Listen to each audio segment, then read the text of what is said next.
Aaron Rodgers showed up in Pittsburgh. From what I was told, he showed up in the morning. It was a very last-minute situation. It was two sides, whether it was Aaron or Aaron's agent or whoever, booked it with the Steelers. Mike Tomlin, Arthur Smith, Omar Khan said, yep, cancel our flights to Michigan. We're not going to the pro day. Instead, we're going to sit back and we're going to meet with Aaron Rodgers, which is significant because the Pittsburgh Steelers go to several pro days. The one amongst maybe four that you can guarantee they'll be at, Michigan. Now, they did send Terrell Austin down there. They did send Carl Dunbar down there. You know, I've been told that just because Mike Tomlin wasn't there doesn't mean that they did not fall in love with guys like Kenneth Grant. And in fact, they did fall in love with a guy like Kenneth Grant in Michigan when Tomlin wasn't even in the building.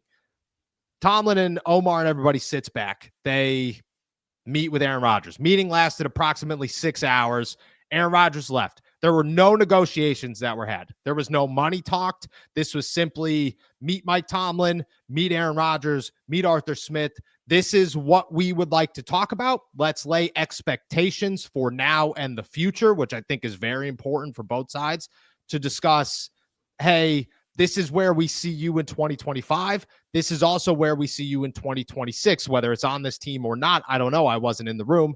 Aaron was able to kind of get a feel for the coaching staff, the Steelers, the building, the atmosphere, understand where they're coming from, and then move on. And again, from what I was told, there was a sense of, or maybe it was said, I don't know to be exact, that the Steelers basically told Aaron Rodgers, kind of take it all in, absorb it all, think it over, really have an understanding, because it is very, very important for you to fully grasp what is going on in Pittsburgh, where we see you, where you see yourself, and to come in here with a full heart ready to go, hey, I have completely made up my mind that I think the Pittsburgh Steelers are my best landing spot. That is the Pittsburgh side of things. They don't want a half-hearted Aaron Rodgers. They've never wanted a half-hearted Aaron Rodgers. They've looked at this the entire time and said, if you're not going to show up for OTAs and minicamp, we don't want you. I mean, you could go back to January when they made that abundantly clear that we don't want Aaron Rodgers because we don't think that he's going to be here the entire time. They're laying out expectations of, we need to make sure you are a Super Bowl ready, you're willing to give it everything you've got one last time quarterback. And at that point, we feel good. Now, Rodgers left. I don't know exactly what was said. According to Fairbaugh, there's been a deadline in place. According to Florio, a bunch of things have come out. We'll talk how the Steelers are a safe bet, and I think that's where we start here. Is he says that they are a quote-unquote, according to a source, safe bet that he's going to land with the Pittsburgh Steelers. That's never changed, okay? One thing is for certain from this meeting.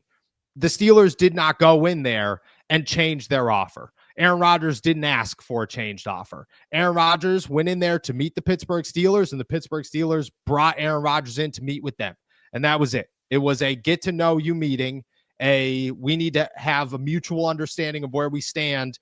The Steelers' offer is still a one-year deal that has not moved, has not adjusted. They have not changed it one time since they initially put it on the table, and they do not plan to change it at all. They are simply looking at this as, Aaron, look at, dude, we are very confident we are your best option, and we believe you're our best option where we stand currently. So if we want to figure this thing out, awesome. But what we're not going to do, what we do not view you as, and this, I don't know, I doubt this is exactly how things were said, but my understanding is the Steelers do not view Aaron Rodgers as their savior, like teams like the New York Giants might. They view him as the piece that can get them there, the quarterback that they need amongst the quarterbacks options available. That they look at it and say, Aaron Rodgers can win a Super Bowl, but really, we could also win Aaron Rodgers a Super Bowl. That's how the Steelers view these things. We'll dive into more, but first, I've been going on a tangent, so I'll let you talk for a minute. I'll give you the floor. Aaron Rodgers is in Pittsburgh. No negotiations were had. He leaves. And from here, we wait once again. You had a couple of days, to mull over this. What are your thoughts?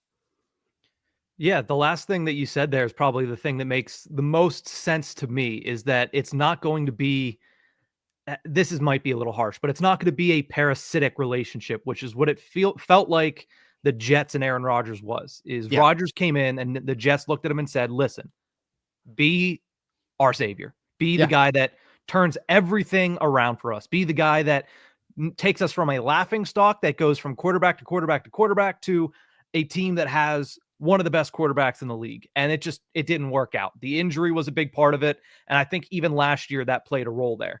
If you're the Pittsburgh Steelers, you're looking at this situation and saying, listen, our defense is close to, if not championship ready. Our offense, yeah, there's a lot of holes, but there is also a lot of talent there. We need you just to be the glue. We don't need you to be the superstar. We need you to be the glue, and we need you to be able to be an above average quarterback at a consistent pace. That's all they were looking for. Whenever they got above average quarterback play last year, they were very good. That's when they went on a run with Russell Wilson. The problem was he went from above average quarterback play to far below average quarterback play in the last 5 weeks of the season. So that's all they're asking Aaron Rodgers to do. He doesn't need to come in and win his 5th MVP. He just needs to come in and consistently play above average. That's all the Steelers have wanted, and that's the name that makes the most sense to be able to get that out of that position in 2025.